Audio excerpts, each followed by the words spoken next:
महाराष्ट्र में विधानसभा चुनाव प्रचार अब अपने आखिरी दौर में है। राज्य की 288 सीटों पर 20 नवंबर को वोट डाले जाएंगे।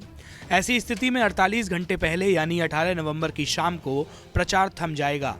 इस बार की चुनावी लड़ाई मुख्य रूप से दो गठबंधन के बीच में है, जिसमें एक तरफ सत्ताधारी महायुति है और दूसरी तरफ विपक्षी महाविकास अघाड़ी। दोनों ही गठबंधन के नेता चुनाव प्रचार में वोटरों को लुभाने के लिए हर तरह की कोशिश कर रहे हैं ताकि विजय हासिल हो पाए। इस बार के चुनाव में मुख्यमंत्री पद को लेकर भी संशय की स्थिति बनी हुई है। ना तो महायुति की ओर से मुख्यमंत्री का चेहरा घोषित किया गया और न ही महाविकास अघाड़ी ने बताया कि कौन उनका मुख्यमंत्री उम्मीदवार होगा। मुख्यमंत्री के नाम को लेकर स्थिति स्पष्ट न होने की वजह से महायुति और महाविकास अघाड़ी दोनों में इसके लिए कई दावेदार माने जा रहे हैं। महायुति की बात करें तो इसमें मुख्यमंत्री पद के लिए 3 दावेदार माने जा रहे हैं। करीब करीब यही स्थिति महाविकास अघाड़ी की तरफ भी है।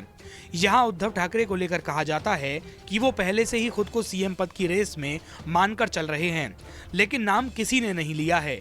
वहीं कांग्रेस की ओर से नाना पटोले सबसे प्रमुख चेहरा हैं। यही स्थिति शरद पवार गुट की एनसीपी में भी देखने को मिली है। शरद गुट की ओर से सुप्रिया सुले का नाम चर्चा में है, लेकिन ऐलान अभी तक नहीं हुआ है। मौजूदा समय में सरकार की कमान जरूर एकनाथ शिंदे के हाथों में है, लेकिन मुख्यमंत्री पद के दावेदारों में एनसीपी नेता अजीत पवार और बीजेपी नेता देवेंद्र फडणवीस का नाम है। फडणवीस समय समय पर एकनाथ शिंदे की तारीफ जरूर करते नजर आते हैं, लेकिन सीएम पद को लेकर अभी तक कोई बात नहीं कही है। शिंदे मुख्यमंत्री जरूर हैं, लेकिन इस चुनाव में अगर महायुति को जीत मिलती है तो उनकी सीट बरकरार रहेगी या नहीं, इस पर भी संशय बरकरार बना हुआ है। इसके पीछे कई वजह भी हैं। महायुति में सीट शेयरिंग की बात करें तो बीजेपी सबसे ज्यादा 149 सीटों पर चुनाव लड़ रही है, जबकि शिंदे गुट की शिवसेना 81 और अजीत पवार की एनसीपी 59 सीटों पर मैदान में है। सीट शेयरिंग में बीजेपी का पलड़ा भारी नजर आ रहा है। बीजेपी के पास बहुमत से ज्यादा सीटें हैं। बीजेपी की ओर से देवेंद्र फडणवीस मुख्यमंत्री भी रह चुके हैं, भले ही शिंदे सरकार में वो डिप्टी सीएम की भूमिका में हैं। इसीलिए मुख्यमंत्री पद को लेकर उनकी भी दावेदारी से इनकार नहीं किया जा सकता। हालांकि वोटिंग से 2 दिन पहले भी सीएम पद को लेकर सभी नेता खामोश हैं। कुछ यही स्थिति महाविकास अघाड़ी में भी है। यहाँ सीएम पद को लेकर दावेदार तो कई हैं, लेकिन पार्टियों के नेता खामोश हैं। महाविकास अघाड़ी में महिलाओं की भूमिका को लेकर भी चर्चा है। शरद पवार ये बात कह भी चुके हैं कि महिला मुख्यमंत्री बनाने में कोई आपत्ति नहीं है।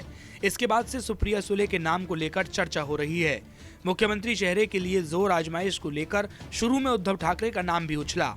कई मौकों पर वो फील्डिंग सजाते हुए भी नजर आ चुके हैं। सीटों के लिहाज से देखें तो करीब करीब तीनों दल बराबर सीटों पर चुनाव लड़ रहे हैं। महाविकास अघाड़ी में कांग्रेस भी मुख्यमंत्री चेहरे पर खामोश है। सियासी गलियारों में इस बात की चर्चा हो रही है, अगर नाम को आगे बढ़ाने की बात आएगी तो पार्टी नाना पटोले को आगे बढ़ा सकती है, लेकिन फिलहाल सभी की नजरें चुनाव पर हैं।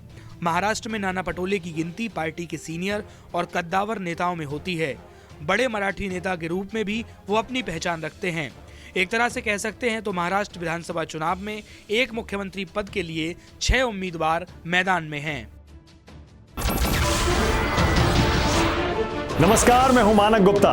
अगर आपको हमारा ये वीडियो पसंद आया हो तो इसे लाइक और शेयर जरूर करें, और हां, हमें सब्सक्राइब और फॉलो करना ना भूलें ताकि आप देश और दुनिया की कोई खबर मिस ना करें।